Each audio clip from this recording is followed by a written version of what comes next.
सगे भाइयों से अच्छा सौतेले देवर वाला ससुराल। सुबह सुबह अंजलि हॉल में बैठे अपने दोनों बड़े भाई अर्जुन, सोनू और मम्मी पापा यानी कंचन और विजय को चाय देती है। अर्जुन और सोनू चाय का कप लेते हैं और अंजलि, आज मेरे कुछ फ्रेंड्स आने वाले हैं तो उनके लिए चाय और नाश्ता बना देना। ठीक है भैया। सबको चाय देकर अंजलि किचन में जाकर बेसन घोलकर पकौड़े तलने लगती है। तब तक हॉल में अर्जुन के फ्रेंड्स सतीश और बसंत पहुंच जाते हैं। उनके आने के बाद हॉल में बैठा अर्जुन, अंजलि मेरे फ्रेंड्स आ गए हैं, उनके लिए पानी लाओ। अपने बड़े भाई की बात सुनकर अंजलि किचन से पानी लेकर हॉल में आती है और सबको पानी देकर वापस किचन में आकर पकौड़े तलने लगती है। तभी हॉल में बैठा अर्जुन, अंजलि जल्दी करो, कितना टाइम और लगेगा नाश्ते में? किचन में पकौड़े तलती हुई अंजलि, बस भैया अभी लाई। हड़बड़ाकर अंजलि दूसरा गैस का बर्नर जलाकर उसमें चाय का बर्तन रखकर उसमें दूध और पानी डालती ही है कि तभी वहाँ उसकी भाभी नेहा आती है। अरे नन्ना जी, आप अकेले ये सब क्यों कर रही हो? मुझे बता देती, मैं आपकी मदद करवा देती। इतना बोलकर नेहा पकौड़े तलने लगती है। भाभी आप रहने दो, मैं अकेले कर लूंगी। अगर भैया या मम्मी पापा में से किसी को पता भी चल गया ना तो खामखा मुझे बहुत डांट पड़ जाएगी।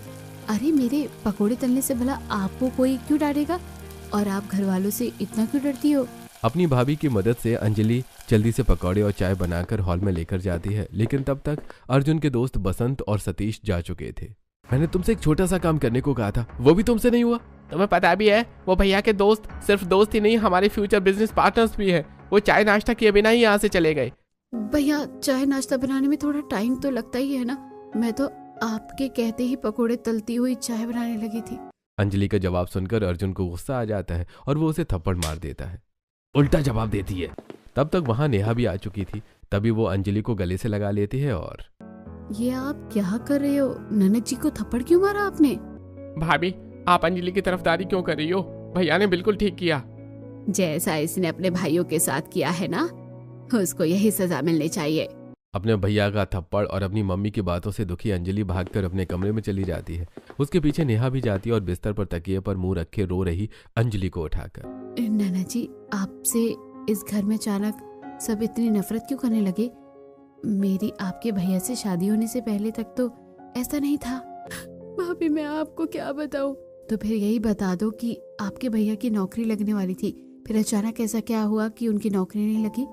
भाभी मेरे दोनों भैया आज अगर जॉब नहीं कर रहे हैं तो उसकी वजह मैं हूँ। वो कैसे? अंजलि अपनी भाभी से कुछ बता पाती उससे पहले ही उसकी फ्रेंड शिखा हॉल में आती है और अंजलि कहाँ हो तुम? जल्दी से इधर आओ। शिखा की आवाज सुनकर अंजलि अपने आंसू पोंछती हुई हॉल में जाती है।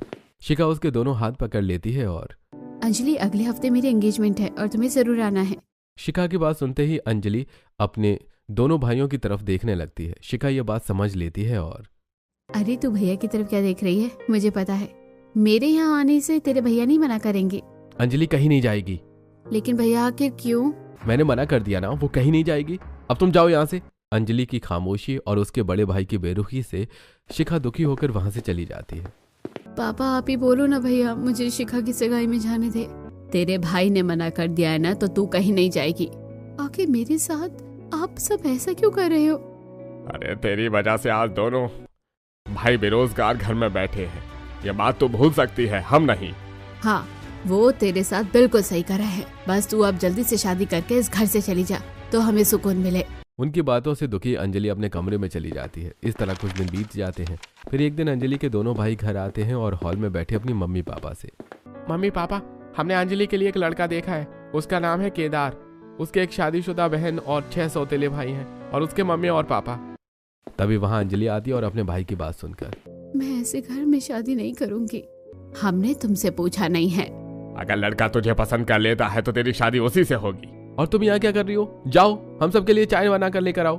अपने भाई की बात मानकर अंजलि किचन में चली जाती है। फिर एक दिन जब वो छत पर सूखे हुए कपड़े उठा रही थी तब वो अपने पड़ोसियों चंपा और शिवानी को छत पर बातें करते हुए सुनती है। चंपा तूने सुना अंजलि के भाइयों ने उसकी शादी फिक्स कर दी है? हाँ मैंने सुना, और ये भी सुना कि उसके 6 सौतेले देवर हैं। कैसे भाई हैं, अपनी बहन की शादी सौतेले देवरों से भरे घर में कर रहे हैं। न जाने बेचारी कैसी रहेगी सौतेले देवरों से भरे ससुराल में। अंजलि के सौतेले देवर न जाने अंजलि के साथ कैसा व्यवहार करेंगे। जब सौतेली माँ बाप अपने बच्चों के नहीं होते तो सौतेले देवर अपनी भाभी के क्या होंगे? हाँ मैं जानती हूँ, मैं यही सोच सोच के तो परेशान हो रही हूँ कि जब अंजलि के सगे भाई उससे सौतेला व्यवहार करते हैं तो सौतेले देवर न जाने उसके साथ क्या करेंगे। उन दोनों की बातें सुनती हुई अंजलि सूखे कपड़े उठाकर छत से जैसे ही हॉल में पहुंचती है, हॉल में रखे टेबल पर अंजलि के ससुराल से आया उसका शादी का जोड़ा और ज्वेलरी देख रही उसकी भाभी नेहा। नैना जी इधर आओ और देखो, आपके ससुराल से आपका शगुन आया है। अंजलि जैसे ही नेहा के पास जाती है वो उसे लहंगा, माथे का टीका, झुमके और सोने के कंगन दिखाती है। नैना जी ये शादी का जोड़ा कितना सुंदर है ना, और ये गहने देखो। अंजलि नेहा से सोने के झुमके लेती है और अपने कान में लगाकर। हाँ भाभी बहुत सुंदर है। तभी वहीं पास ही सोफे पर बैठी अंजलि की मम्मी कंचन उठती है और अंजलि के हाथ से झुमके और नेहा से बाकी के गहने और लहंगा ले लेती है। ज्यादा खुश होने की जरूरत नहीं है, तू ये गहने पहनकर ससुराल नहीं जाएगी। हम जो तुझे पहनाएंगे वो पहनकर जाएगी। तेरी वजह से जो नुकसान हुआ है इन गहनों से उसकी थोड़ी बहुत भरपाई तो हो ही जाएगी। बोलती हुई कंचन गहने और लहंगा लेकर अपने कमरे में चली जाती है। उसी दिन रात में अंजलि घर का सारा काम करके छत पर आसमान में चमकता आधा चांद और सितारे देखती हुई टहल रही थी। तभी वहां उसकी भाभी नेहा आती है। अरे भाभी आप यहाँ क्या कर रही हो? बस आपको ही ढूंढ रही हूँ। हाँ भाभी बताइए क्या काम है आपको मुझसे? मुझे आपसे कोई काम नहीं है नैना जी, बस मुझे अपना हाथ देना तो। नेहा अंजलि के हाथ अपने हाथ में लेकर अपने साथ लाई कंगन पहनाती है। नैना जी मैं नहीं जानती कि आखिर ऐसा क्या हुआ कि पूरा घर आपसे नफरत करने लगा, लेकिन मैं आपसे नफरत नहीं कर सकती। मैं अपनी प्यारी ननद को प्यार से विदा करूंगी। भाभी छोड़ो इस बात को, और आप मुझे अपने कंगन क्यों दे रही हैं? मेरे पास यही है आपको देने के लिए। भाभी जी अगर भैया को पता चला तो फालतू में आपको डांट पड़ेगी। तुम चिंता मत करो, मैं उन्हें कुछ पता नहीं चलने दूंगी। तभी नेहा अंजलि को गले से लगा लेती है। अब ऐसे ही दिन बीतते हैं और देखते ही देखते शादी का दिन आ जाता है। केदार की बारात आती है जिसमें उसका पूरा परिवार और मेहमान शामिल होते हैं। बारातियों का ठीक ठाक स्वागत होता है और फिर वो सभी मंडप में केदार और अंजलि को फेरे लेते हुए देखते हैं। अंजलि के मम्मी पापा के बगल में खड़े केदार के मम्मी पापा जया और अमित दुल्हन के जोड़े में अंजलि को आर्टिफिशियल ज्वेलरी पहने देखते हैं। अरे भाई हमने तो बहू के लिए ज्वेलरी भेजी थी और ये ज्वेलरी तो दूसरी है। अब मैं आपसे क्या बताऊं समधी जी, आपने जो गहने भेजे थे वो चोरी हो गए, इसलिए जल्दी जल्दी में हमें आर्टिफिशियल ज्वेलरी खरीदनी पड़ी। तो ये बात है, चलो कोई बात नहीं, आपके साथ जो हुआ वो किसी के साथ भी हो सकता है। अब कंचन इधर उधर देखती है और जब उसे अर्जुन और सोनू नहीं दिखाई देते हैं तो अरे आपके दोनों बेटे कहाँ हैं? दिखाई नहीं दे रहे। होंगे यहीं कहीं, अभी ढूंढ कर लाती हूँ। तभी कंचन वहां से जाने लगती है। मेरे दोनों बेटे आपके दिए हुए गहने बेचकर इस समय अपना नया गैराज खोलने की तैयारी में होंगे। सोचता हुआ विजय कंचन के पीछे पीछे चला जाता है। कुछ ही देर में अंजलि की शादी केदार से हो जाती है और उसकी विदाई के समय सिर्फ उसकी भाभी नेहा ही उसके साथ होती है। अंजलि केदार के साथ विदा होकर जब अपने ससुराल पहुंचती है तो दहलीज पर केदार के साथ खड़ी देखती है। हॉल में पहले से ही मौजूद अपने सभी 6 सौतेले देवरों, सास, ससुर, नंद और पड़ोसन विमला को तभी कलश गिराकर अंजलि गृह प्रवेश करती है। बहू मिलो अपनी ननद शिवी और अपने 6 देवरों से, विवेक, निखिल, रवि, शिव, पंकज और संतू से। देवर या सौतेले देवर? विमला ये बात बताना जरूरी है क्या? क्यों जरूरी नहीं है? बिल्कुल जरूरी है। बहू को भी पता होना चाहिए कि उसके सभी देवर सौतेले हैं, ताकि उसे कोई गलतफहमी न रहे। तुम यहाँ मेरी बहू का गृह प्रवेश करवाने आई हो या उसे भड़काने आई हो? मैं तो यहाँ अपना काम करने आई थी, अब जा रही हूँ। इतना बोलकर विमला वहां से अपने घर चली जाती है। बहू तुम उसकी बातों पर ध्यान मत देना। तुम्हारे सभी देवर भले ही सौतेले हैं, लेकिन तुम्हें बहुत प्यार और मान सम्मान देंगे। जब मेरे 2 सगे भाई मुझसे नफरत करते हैं तो भला देवर मुझे कितना ही मान सम्मान देंगे, वो भी सौतेले। अब अंजलि केदार के साथ कमरे में चली जाती है और फिर अगली सुबह नहा धोकर जब वो गीले कपड़े छत पर डालने जाती है तो देखती है कि अपने सभी 6 सौतेले देवरों को बरमूडा और वेस्ट में एक्सरसाइज करते हुए। अरे देवर जी आप सभी यहाँ? डंबल उठाता हुआ विवेक। हाँ भाभी जी, हम तो यहीं एक्सरसाइज करते हैं हमेशा। उन सभी को अपने घर की छत पर खड़ी सरिता देख रही थी। अरे बेशर्मो, वो तो ठीक है, तुम हमेशा एक्सरसाइज करते हो यहाँ पर, लेकिन अब तो तुम्हें पता है ना कि तुम्हारी भाभी आ गई है, तो कम से कम ढंग के कपड़े तो पहन सकते हो ना, या फिर तुमने जानबूझकर ऐसी हरकतें की है? आंटी जी आप ये क्या कह रही हो, और हमने क्या गलत किया है? अरे मैं जानती हूँ तुम जितना नासमझ बनने की कोशिश कर रहे हो ना, उतने हो नहीं। तभी वहाँ शिवी आ जाती है और सरिता की बात सुनकर। आंटी जी आप मेरे भाइयों को ये क्या कह रही हो? भाई या सौतेले भाई? सॉरी भाभी, हमारी वजह से आपको कोई परेशानी हुई हो तो हमें माफ कर देना, और हम बस एक्सरसाइज कर रहे थे। पता नहीं आंटी ने क्या सोचकर आपसे हमारे बारे में ऐसा कहा। माँ बाप के गुजर जाने के बाद माँ बाप के होते हुए भी उनका प्यार न मिल सका, क्योंकि हम सौतेले हमेशा ही बने रहे। अब लगता है भाभी का प्यार भी हमें नहीं मिलेगा, क्योंकि हम उनके सगे नहीं बल्कि सौतेले देवर जो हैं। तभी वो सभी छत से नीचे उतर जाते हैं। मैं क्या बताऊं, मुझे तो मेरे सगे भाइयों का ही प्यार नहीं मिला, फिर भी आप तो मेरे देवर हैं, वो भी सौतेले। भला मैं आपसे क्या ही उम्मीद कर सकती हूँ। सोचती हुई अंजलि गीले कपड़े छत पर डालकर छत से नीचे उतरकर किचन में चली जाती है और कुछ ही देर में खीर बनाकर हॉल में बैठे अपने पूरे परिवार में से अपने सभी 6 देवरों के अलावा सबको सर्व करती है। बहू, तुमने अपने देवरों को सर्व नहीं किया? मम्मी रहने दो, भाभी को परेशान क्यों करती हो, हम खुद सर्व कर लेंगे। पंकज उठकर सभी भाइयों को खीर सर्व करता है। सब लोगों के खीर खा लेने के बाद अंजलि किचन में जाकर दोपहर के खाने की तैयारी करने लगती है। दोपहर होते होते अंजलि दाल, चावल, मटर पनीर, तवा रोटी और रायता बना लेती है। डाइनिंग हॉल में सभी घर वालों से पहले अंजलि के सभी देवर आकर बैठ जाते हैं और वो सबसे पहले उन्हें खाना सर्व करती है। वो सभी जैसे ही मटर पनीर और रोटी खाते हैं एकदम से चौंक जाते हैं। भाभी, आपने खाना तो बहुत अच्छा बनाया है, खासकर ये मटर पनीर। अंजलि मटर पनीर का बाउल उठाने लगती है। तभी रवि उठता है और अंजलि से मटर पनीर का बाउल ले लेता है। नहीं भाभी जी, आप रहने दीजिए, मैं हूं ना, सबको सर्व कर दूंगा। रवि सबको मटर पनीर सर्व करके सबके साथ बैठकर खाने लगता है। जल्दी जल्दी खा लो भाइयों, घर वालों को पता नहीं चलना चाहिए। किस बारे में पता नहीं चलना चाहिए देवर जी? तभी बाकी घर वाले आ जाते हैं और डाइनिंग टेबल पर बैठकर खुद खाना सर्व करके जैसे ही पहला निवाला खाते हैं। अरे बहू, तुमने तो दाल में नमक डाला ही नहीं है। आप बिना जाने क्या करते हो? बहू ने पहली बार इतने सारे लोगों के लिए लंच बनाया है तो नमक डालना भूल गई होगी, और तुम हो कि कोई बात नहीं बहू, ऐसी गलतियां सबसे हो जाती है। अच्छा, तो मेरे देवर जी ये सब सबसे छुपाना चाहते थे। अगर इनकी जगह मेरे सगे भाई होते तो वो मुझे कितना डांटते और मम्मी पापा से भी डांट सुनवाते, लेकिन मेरे सौतेले देवरों ने ऐसा नहीं किया। कितने अच्छे हैं ये सभी। देखा अंजलि, तुम्हारे सभी देवर तुम्हें कितना मानते हैं, अभी से तुम्हारा कितना ख्याल रखने लगे हैं। बिना किसी शिकायत के तुम्हारा बिना नमक वाला खाना भी चुपचाप खा रहे थे। हाँ केदार जी, मैंने देखा भी और समझा भी। क्या समझी भाभी? यही कि मैं अपने सौतेले देवरों के बारे में गलत समझ रही थी। कोई बात नहीं भाभी जी, सिर्फ आप ही नहीं, हमें तो पड़ोसी भी गलत समझते हैं। मैं कुछ कहना चाहता हूँ। हाँ हाँ कहो ना, सोच क्यों रहे हो? बहुत दिन हो गए पूरी फैमिली कहीं साथ में नहीं गई, तो आज भाभी जी के साथ कहीं चलते हैं, पार्क, मूवी या जहाँ भाभी जी कहें। मुझे तो ऑफिस का बहुत सारा पेंडिंग काम करना है, तो मैं नहीं जा पाऊंगा। मुझे ससुराल जाना है, तो मैं भी नहीं जा पाऊंगी। हम तो सत्संग में जा रहे हैं। एक काम करते हैं देवर जी, सबको रहने देते हैं और सिर्फ हम ही पार्क चलते हैं। अब कुछ ही देर में अंजलि अपने सभी देवरों के साथ पार्क पहुंच जाती है। पार्क पहुंचते ही रवि उसके लिए आइसक्रीम ले आता है। भाभी, ये लो आइसक्रीम। रवि से आइसक्रीम लेकर अंजलि खाने लगती है। तभी शिव रोलर कोस्टर देखता है और चलो भाभी जी, रोलर कोस्टर राइड पर चलते हैं। नहीं भाभी जी, झूले पर चलते हैं। अरे शांत मेरे प्यारे देवरों, पहले रोलर कोस्टर राइड पर चलते हैं, फिर झूले पर। अब एक एक करके वो सभी पहले रोलर कोस्टर राइड पर जाते हैं, फिर झूले पर और फिर हॉर्स राइडिंग पर भी। इस तरह दोपहर से शाम हो जाती है और वो सभी पार्क के बाहर एक रेस्टोरेंट में जाकर पिज्जा खाने लगते हैं। देवर जी, आज आप सबके साथ मुझे बहुत मजा आया। तभी वहाँ संजय, अजीत और धीरज आते हैं और अंजलि की बात सुनकर, एक बंदी के साथ 6 बंदे? अरे भाई, मामला कुछ गड़बड़ है भाई। भाभी जी, थोड़ा बहुत मजा हमें भी दे दो। उनकी बातें सुनकर अंजलि के सभी देवरों को गुस्सा आ जाता है और विवेक संजय की, रवि, अजीत की और निखिल धीरज की कॉलर पकड़ लेता है और शिव, पंकज और संतू उन्हें एक एक थप्पड़ जड़ देते हैं। क्या बोले तुम तीनों? फिर से बोलना। तो ये हमारी भाभी हैं, अगर इनसे बदतमीजी की तो कुछ बोलने के लायक नहीं छोड़ेंगे तुम्हें। हम 6 के 6 इनके देवर हैं, अगर एक साथ एक हाथ भी मानेंगे ना तो तुम उठोगे नहीं, सीधा उठ जाओगे। तभी संजय, धीरज और अजीत डर के मारे थर थर कांपने लगते हैं। अरे देवर जी, शांत हो जाओ, देखो ये तीनों कैसे कांप रहे हैं। जैसे ही अंजलि के देवर उनकी कॉरल छोड़ते हैं, वो तीनों दुम दबाकर भाग जाते हैं। देवर जी, आप सबको गुस्सा भी आता है? मुझे तो पता नहीं था। क्यों ना आए भाभी जी, हम आपके देवर हैं, सौतेले हैं तो क्या हुआ? कोई आपके साथ बदतमीजी करेगा तो गुस्सा तो आएगा ही ना।